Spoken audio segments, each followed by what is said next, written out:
আজকে আমাদের স্টুডিওর অতিথি হলো এই সুন্দর ফোন, মানে সুন্দরী ফোন বলতে পারেন, Oppo Reno 10 Pro 5G। এইটার রিভিউর জন্য গত 15 দিনে আমি অনেকগুলো রিকোয়েস্ট পেয়েছি আপনাদের থেকে। কেন এত রিকোয়েস্ট ভাই? Oppo Reno সিরিজটা দেখতে অনেক সুন্দর হয়, এইটার ক্যামেরাটা ভালো থাকে, যে কারণে ক্যামেরা প্রেমী এবং যারা একটু স্টাইলিশ গুড লুকিং স্মার্টফোন খুঁজেন তাদের আকর্ষণের কেন্দ্রবিন্দু হয়। বাট তারপরও দিন শেষে এটা Oppoর ফোন ভাই। সো কিনবেন কিনা সেটার ডিসিশন আপনি ভিডিও শেষে নিয়েন। যাই হোক, এই ফোনটা আমাদের কাছে পাঠিয়েছিল ইয়াসরা মোবাইল বিডি। তো তাদের সব অবশ্যই আপনারা Oppo Reno 10 Pro 10 Pro Plus এছাড়াও বর্তমান সময়ের সমস্ত জনপ্রিয় স্মার্টফোনগুলো কিন্তু অ্যাভেলেবল পেয়ে যাবেন। বসুন্ধরা সিটিতে তাদের শপ রয়েছে, ডেসক্রিপশনে সমস্ত ইনফরমেশন। এবং যেহেতু আনঅফিসিয়াল ডিভাইস, এর প্রাইস স্ট্যাবল না, আজকের যে কারেন্ট প্রাইসটা রয়েছে সেটাই মেনশন করা আছে, একটু কাইন্ডলি দেখে নেবেন আর কি। হ্যাঁ, তো যেমনটা বলছিলাম, ফোনটা আসলে দেখতে বেশ সুন্দর, যেমন আমার মনে হয় ভালোই লাগতেছে এই শার্টটা, তাই না?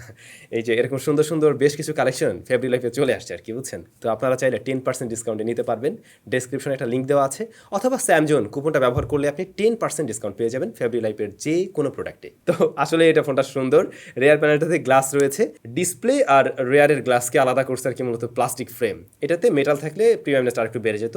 7.9 মিলিমিটার হলো এর থিকনেস, আর ওয়েট 185 গ্রাম। প্রয়োজনীয় পোর্টস বাটন সবকিছু থাকলেও এতে কিন্তু আমরা পাইনি 3.5 মিলিমিটার হেডফোন জ্যাক। এছাড়াও আপনি আলাদা করে মেমোরি কার্ড ব্যবহার করতে পারবেন না, বাট এখানে আইআর ব্লাস্টার সেন্সর আছে। ইন ডিসপ্লে ফিঙ্গারপ্রিন্ট স্ক্যানার আছে, যা একটু নিচের দিকে লাগতে পারে অনেকের কাছে, তবে এটা বেশ ফাস্ট অ্যান্ড একুরেট। রেয়ারে মূলত 3টি শুটার রয়েছে, যেমনটা বলছিলাম ক্যামেরা মডিউলটা বেশ বড়। যদি কিনা আপনি কেস ছাড়া ব্যবহার করেন সেই ক্ষেত্রে অবশ্যই স্ক্র্যাচ পড়ার পসিবিলিটি আছে এর লেন্সে বা এর গ্লাসের উপরে। তো এর যে মেইন শুটারটা, এটা হলো সনি IMX890। এখানে ওয়াইএস থাকছে। পরবর্তী শুটার হলো 32 মেগাপিক্সেলের। এইটা মূলত টেলিফটো জুম লেন্স, যেখানে 2x অপটিক্যাল জুম পাওয়া যাবে। এরপরে রয়েছে 8 মেগাপিক্সেল আলট্রা ওয়াইড শুটার, আর ফ্রন্ট ফেসিং ক্যামেরা 32 মেগাপিক্সেলের আর কি। যেমনটা দেখছেন প্রপার লাইটিং কন্ডিশনে শার্পনেস, ডিটেল, ডাইনামিক রেঞ্জ এবং এক্সপোজার ব্যালেন্স কিন্তু অন পয়েন্টে রয়েছে, এবং প্রত্যেকটা ছবি ভালো আসছে বলা যেতে পারে। কালারটা আমরা রিয়েলমির মতো দেখছি না, রিয়েলমি যেমন অনেক বেশি বুস্টেড টাইপের দেয়, এইটা অতটা বুস্টেড দেয় না, বলতে পারেন ট্রু টু লাইভ কালার দিচ্ছে আসলে এই স্মার্টফোনটি। লো লাইটের দিকে এর ক্যামেরা কিছুটা স্ট্রাগল করে, ইভেন দেখছিলাম কর্নার এরিয়াতে বেশ কিছুটা নয়েজের দেখাও পাওয়া যায়, কিন্তু নাইট মোডে গেলে ছবি অনেকটাই শার্প করে ফেলে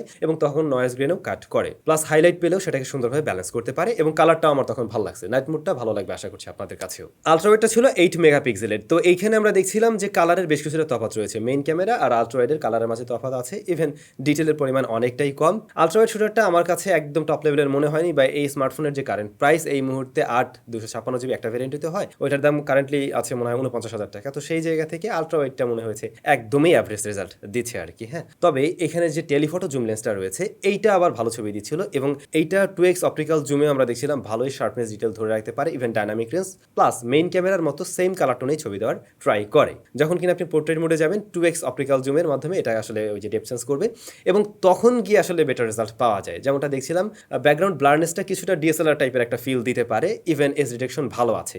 কিন্তু ভাই ওই যে ওপোর একটা মাখামাখি স্বভাব, অর্থাৎ আপনার ফেসটাকে দেখবেন সাদা করে দেবে, একদম রিয়েল স্কিন টোনটা দেয় না, সে কিছুটা টুইক করে দেয়, যে বিষয়টা অনেকের কাছে ভালো লাগবে। সোশ্যাল মিডিয়া রেডি টাইপের, আপনারা রেডি ট্রিট করা লাগবে না, দেখতে সুন্দর লাগতেছে অমনই লাগবে, কিন্তু ন্যাচারাল রাখলে আমার কাছে মনে হয় আরেকটু বেশি ভালো লাগতো, এবং মেইন সাবজেক্টকে আরেকটু শার্পনেসে রাখা উচিত ছিল বলে আমার মনে হয়। ফ্রন্ট ফেসিং ক্যামেরাটা 32 মেগাপিক্সেলের ওপর রেগুলার টোন এখানে আমরা বিদ্যমান দেখছি, ওই যে সাদা করে দেওয়ার প্রবণতা থাকবে, এবং আপনি সুন্দর হতে চাইলে অবশ্যই এটাতে একটা ছবি তুললেই হয়ে গেছে। আর স্কিন টোন একটু গ্লো করে আর কি। হ্যাঁ, তবে ডাইনামিক রেঞ্জ এবং শার্পনেস ডিটেল ভালোই আছে, এবং ভালো পাওয়া যায় আসলে প্রপার লাইটিং কন্ডিশনে, সেটা আর্টিফিশিয়াল হলেও সেটা আউটডোরে হলেও। আর লো লাইট কন্ডিশনে একটু সফট করে দেয়, যেটা অ্যাজ ইউজুয়াল আমরা তো দেখি। এই স্মার্টফোনটার মেইন ক্যামেরায় ভিডিও রেকর্ড করা যায় সর্বোচ্চ 4K 30 FPS এ। তবে 4K এর ক্ষেত্রে এর যে ওয়াইএসটা আছে ওটাই শুধুমাত্র কাজ করে, যে কারণে বেশ কিছুটা শেকি ভিডিও ফুটেজ আমরা পেয়েছি। তবে 1080p গেলে ইআইএসও কাজ করে, তখন অনেকটা স্টেবল ফুটেজ পাওয়া যায়, এবং 60 FPS ও ভিডিও রেকর্ড করা যায়। বাট এইখানে আপনি হারাচ্ছেন রেজুলেশন। তো যদি স্টেবল হাতে শুট নিতে পারেন বা কোনো একটা স্টেবিলাইজার ইউজ করেন, সেক্ষেত্রে আমি বলবো 4K দিয়ে শুট করলে এটার ভিডিও আপনারা বেশ ভালোভাবেই কাজে লাগাতে পারবেন। আচ্ছা, দাম নিয়ে আরো কথাবার্তা আছে, যেগুলো আমরা ভিডিও শেষ পার্টে আলোচনা করবো না, আস্তে আস্তে রিভিউটা অ্যাটলিস্ট শেষ করি। তো পারফরমেন্স সেকশনের কি অবস্থা? এইটা মূলত ইন্টারন্যাশনাল ভ্যারিয়েন্টের ফোন বলতে পারেন। হ্যাঁ, বাট চায়নাতে Oppo Reno 10 Pro ওইটাতে কিন্তু আলাদা প্রসেসর দিয়ে আসছে, কিন্তু এখানে রয়েছে Qualcomm Snapdragon 778G 5G processor, যেটা মোটেই রিসেন্ট টাইমের কোনো প্রসেসর না, বেশ কিছুটা পুরাতন একটি প্রসেসর। অবশ্যই এটা ফেলে দেওয়ার মতো প্রসেসর না, আবার 49,000 টাকা দিয়ে কেনার মতো প্রসেসর নিশ্চয়ই না। এটাও ট্রু। আচ্ছা, এর বাইরে দেখছি অ্যান্ড্রয়েড 13 রয়েছে, কালার ওএস 13.1। ওপো বলছে এই স্মার্টফোনে 2 বছরের মেজর আপডেট দিবে আর হচ্ছে 3 বছরের সিকিউরিটি প্যাচ দিবে। এটার স্টোরেজ টাইপ ইউএফএস 2.2, তবে ওই যে চাইনিজ ভ্যারিয়েন্টটা ইউএফএস 3.1 পাওয়া যায় শুধুমাত্র একটা ভ্যারিয়েন্টে 12/256 GB। র্যাম কম নাই ভাই, র্যাম অনেক বেশি আছে, তবে আলাদা করে স্টোরেজ আর বাড়াতে পারবেন না, অর্থাৎ মেমোরি কার্ড ব্যবহার করার কোনো সুযোগ নেই স্মার্টফোনে। তো ওপোর যে ইউআইটা আসলে কালার ওয়েস বা রিয়েলমির ইউআই বলেন, ওদিকে আপনি মানে বিবিকে ইলেকট্রনিক্সের যে ইউআই যে কটাই আছে না কেন সবগুলোই ঘুরাই পাশে প্রায় একই রকম, জাস্ট হালকা পাতলা টুইক করে দিছে, এর বাইরে কিন্তু তেমন কিছু আমরা দেখছি না। তবে ভাই এটাতে বেশি জিনিস আমরা পাইছি, একদম সিরিয়াসলি পাইছি, সেটা হলো আমি নিজে গুনছি হলো গিয়ে 40টা ব্লোটওয়্যার। এর মধ্যে অনেক অ্যাডাল্ট অ্যাপস আছে, এর মধ্যে অনেক হট গেমস, হট অ্যাপস, এই টাইপের বিষয়বস্তু আছে আর কি, যেগুলো এই স্মার্টফোনটাকে জাস্ট বস্তি করে তুলছে, একদম সিরিয়াসলি এটাই। মানে এগুলো কেন এরকম একটা ফ্ল্যাগশিপ লেভেলের স্মার্টফোন ওপোর তরফ থেকে, সেটাতে এই সমস্ত জিনিস আমি মানে বুঝলাম না কোন আক্কেলে তারা দিয়ে রাখছে আর কি। তো এর মধ্যে অনেকগুলোই আনস্টল করা যায়, আমরা কোর্সেও কয়েকটা, আবার অনেকগুলোই আছে আপনি আনস্টল করতে পারবেন না।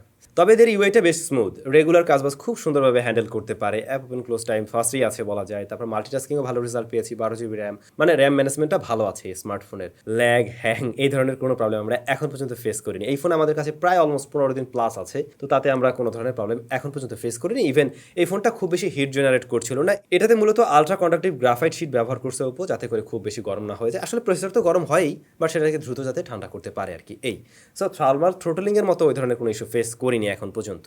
আমরা এটাতে আবার গেমিং টেমিংও ট্রাই করছিলাম, যদিও 40 থেকে 50 হাজারের মধ্যে যারা ফোন কিনেন অনেকেরই আসলে গেমিং টেমিং করার একটা প্ল্যান থাকে। তবে ভাই এইটা গেমিং এর জন্য সেরকম জায়গায় সেরা কিছু হচ্ছে না মোটেই।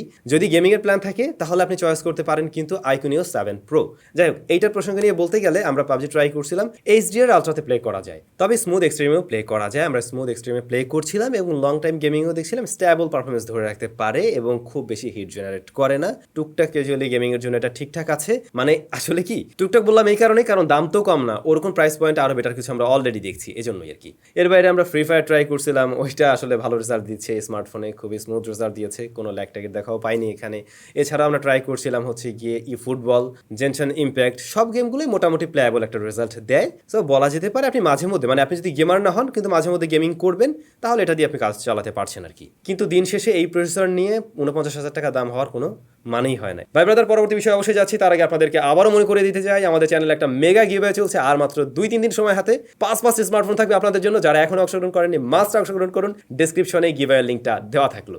এরপরে যদি একটা ভালো লাগার জায়গায় আসি তাহলে ডিসপ্লে সেকশন। ডিসপ্লেটা আপনাদের অনেকের কাছেই ভালো লেগে যাবে, কারণ এটা AMOLED panel, 120 Hz high refresh রেটের HDR10 প্লাসের সাপোর্ট আছে এবং 950 নিট পর্যন্ত পিক ব্রাইটনেস দিতে পারে এই ডিসপ্লেটা। আর সাইজটা হলো 6.7 ইঞ্চ, তো সাইজের দিক থেকে একদমই কম না। এবং চিন বেজাল দেখছি আমরা একদমই সিমেট্রিক্যাল, আপার চিন লোয়ার চিন হ্যাঁ সিমেট্রিক্যালেই, আবার কার্ভ ডিসপ্লে, অনেকেই কার্ভ ডিসপ্লে পছন্দ করেন, আই হোপ তাদেরও ভালো লেগে যাবে।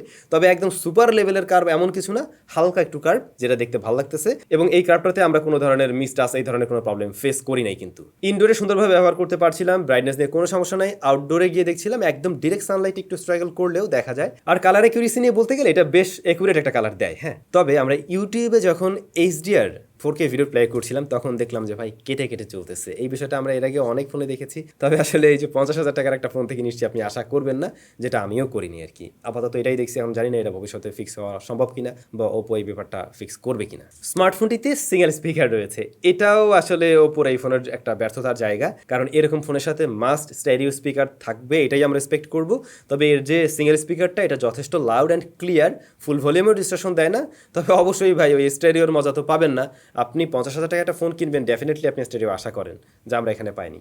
এয়ারপিসের সাউন্ডটা আবার ঠিকঠাক আছে। হ্যাঁ, আর এটার ব্যাটারি 4600 mAh, বক্স আপনি পেয়ে যাবেন 80 ওয়াটের চার্জার। এটাকে ফুল চার্জ করতে 0 to 100% করতে আর কি প্রায় 33 মিনিটের মতো সময় লেগে যায়। ব্যাটারি ব্যাকআপটাও ভালো আছে, আপনি যত হেভি ইউজারই হয়ে থাকেন না কেন একদিন খুব সুন্দরভাবে চালাতে পারবেন এই স্মার্টফোনটিকে। প্রয়োজনীয় বাকি বিষয়বস্তু ঠিকঠাক আছে, যেমন নেটওয়ার্ক রিসিপশন, তারপরে হচ্ছে গিয়ে প্রয়োজনীয় সেন্সরসগুলো, এগুলো সব কিছুই ঠিকঠাক জায়গায় আছে। হ্যাঁ, তো এই ছিল Oppo Reno 10 Pro। দেখুন Oppo Reno 10 Pro বাংলাদেশে আসলে দাম যদি আমি বলি, এর দাম কমবে, অনেক কমার কোনো পসিবিলিটি নেই, কারণ ইন্ডিয়াতেই লঞ্চ হয়েছে এটা 40,000 রুপিতে। সেই ক্ষেত্রে ইন্ডিয়া থেকে যখন এটা কিনবে বাংলাদেশিরা এটা কিনে এনে আবার সেল করবে, তো আপনি 49,000 টাকা এখন পাচ্ছেন, হয়তো 45,000 পাবেন সর্বোচ্চ, এর নিচে তো আর নামার পসিবিলিটি আমি আসলে দেখি না, বা 45-এও হয়তো পাবেন না। সেই জায়গা থেকে বলতে হয় এই ফোনটা আসলে ওভার প্রাইস হয়ে গেছে। হ্যাঁ, এটার দাম আরো কম থাকা উচিত ছিল। হ্যাঁ, বেশ কিছু ভালো জায়গা এখনো স্টিল আছে, যেমন ধরুন সুন্দর ফোন দেখতে, তারপর মেইন ক্যামেরাটা যথেষ্ট ভালো, পোর্ট্রেট মোডটা অনেকের কাছে ভালো লাগতে পারে, ডিসপ্লেটা সুন্দর, বাট দিন শেষে ভাই প্রসেসরটা অনেকটাই পুরাতন এবং এরকম বাজেটের প্রসেসর অবশ্যই এটা না। তারপরে এই যে স্টেরিও স্পিকার আমরা দেখছি না, এরকম বিষয়াদি আছে যে কারণে আসলে এটা 50,000 টাকার ফোনের যোগ্যতা অর্জন করতে পারে না, এমনটাই আর কি আমার লাগে। আপনাদের কাছে কি লাগছে অবশ্যই কমেন্ট করে জানাবেন। সবাই ভালো থাকবেন, নিশ্চয়ই দেখা হচ্ছে নতুন ভিডিওতে। Till then, take care.